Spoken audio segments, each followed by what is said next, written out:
kalau kita tengok zaman sekarang kan, memang merebaklah isu perkahwinan sebab nak tutup aib dan bakal pasangan tu adalah merupakan orang yang suka kaum sejenis.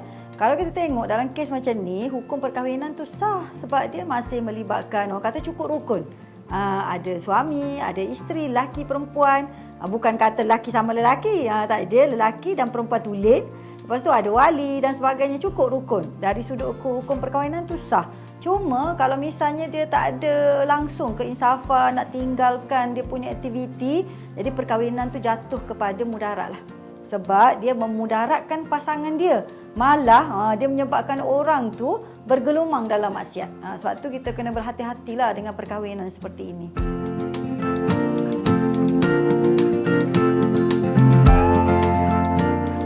Bila kita cerita tentang nak kahwin dengan yang suka bakal jenis, dia sebenarnya termasuk dalam kategori red flag. Tahulah red flag kan? Red flag ni maknanya kalau boleh kita elakkan lah. Cuma saya nak pesannya, kalau ada ciri-ciri dia tu nak berubah, dia perlukan sokongan.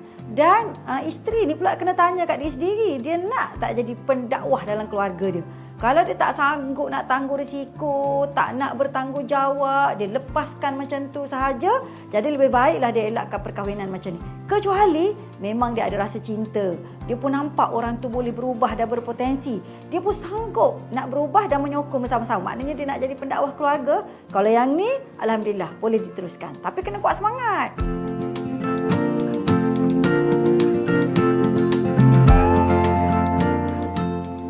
Kalau katalah kita dah terkahwin dengan orang macam ni, pertama kita kena tengoklah adakah dia tu ada kecenderungan untuk berubah. Tu satu. Yang kedua, kalau dia tak nak berubah pun, kita masih ada lagi peluang untuk berdakwah kepada dia. Perkahwinan tu pun sebenarnya satu dakwah. Daripada mula perkahwinan, bukan kita kahwin tu terus perfect, terus baik, terus soleh. Tak. Sebenarnya perjalanan dalam perkahwinan tu yang mematangkan kita, yang membaikkan kita dan menjadikan kita lebih soleh dan dekat dengan Allah SWT. Sebab tu siapa yang ada pasangan macam ni, jiwa dia kena kuat lah.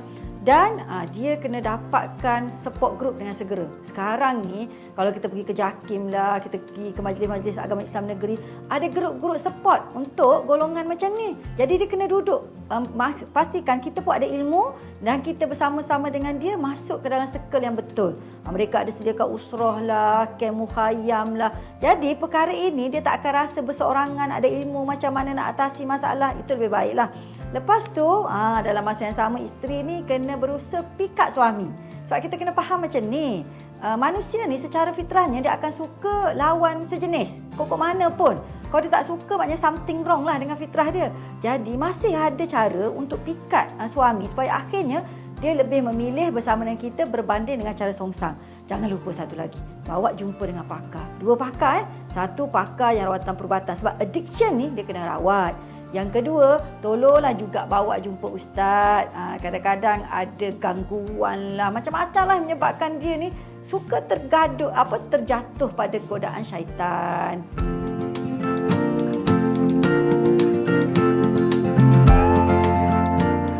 Bagi saya lah, perkara ni kita kena buat penilaian dengan matang. Bukan semua benda kita boleh cerita dengan mak ayah kita lah.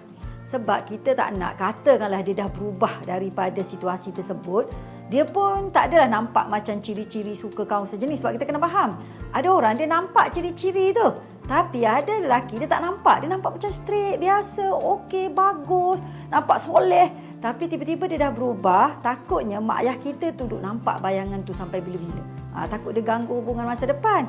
Jadi lebih baiklah saya fikir macam ni. Tengok dulu penilaian. Kalau mak ayah kita agak terbuka, boleh bincang kan? Kita bincang. Tapi kalau mak ayah kita mungkin tak boleh nak terima kepada budaya-budaya dan perkara seperti ini, dia takut anak dia susah apa, kita bincang dengan orang lain yang boleh dipercayai juga. Iaitu siapa dia? Orang tua-tua lah. Mungkin pak saudara kita boleh percaya.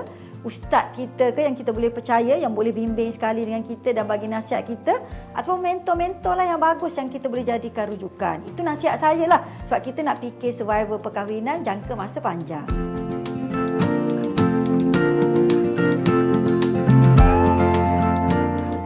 Okey, gini awak, kalau misalnya terjatuh cinta lah, dan orang kata tertahulah pula orang tu dalam kategori macam ni, first tepuk dada tanya iman.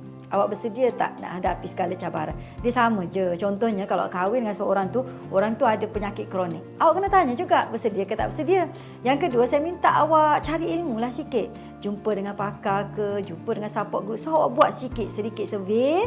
Ada tak macam mana kita nak handle orang macam ni? Kena ada ilmu, kemahiran macam mana, kita nak rujuk siapa. So bila awak dah ada persediaan, masa tu awak pun buat penilaian lah. Awak sanggup ke tak sanggup? Ataupun awak sendiri pun ada beban yang besar, tak boleh nak tanggung perkara tu, ataupun awak kata tak apalah, ini jihad saya. So sekarang awak sendiri buat penilaian secara matang, tapi bukan sembronom, saya tak nak lah, ataupun saya nak lah, tak. Cari ilmu. Buat apa orang kata konsultasi. Lepas tu buat persediaan. Dah nak tahu nak kahwin orang macam ni, kenalah ada persediaan awal, betul tak?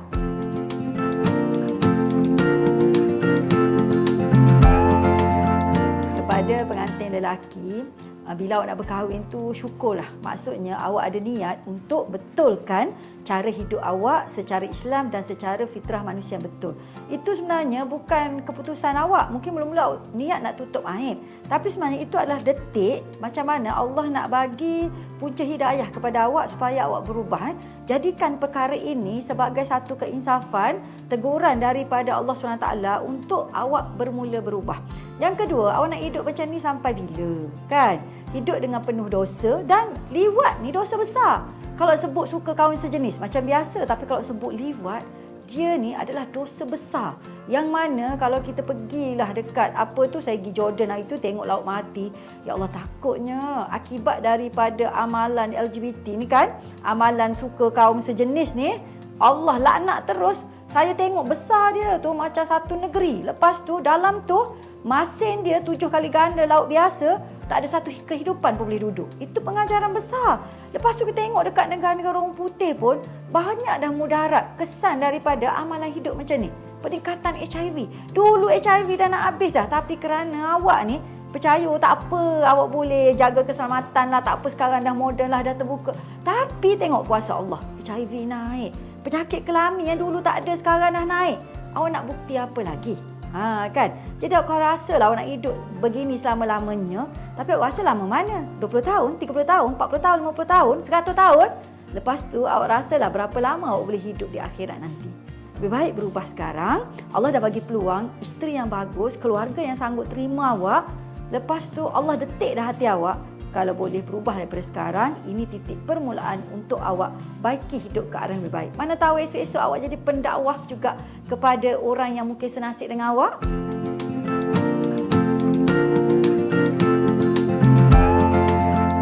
Kita ni kalau nak selesai masalah, jangan orang kata korek lubang, tutup lubang, korek lubang, tutup lubang, tak selesai masalah. Awak rasa masalah awak selesai? Sebenarnya tak.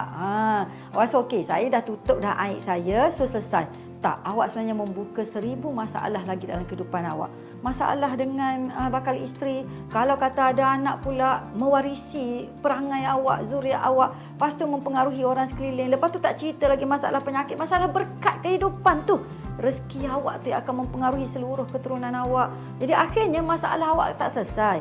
Bila awak hidup dalam dosa, dalam maksiat, lepas tu menyusahkan pula orang lain, awak rasa hati akan tenang tak?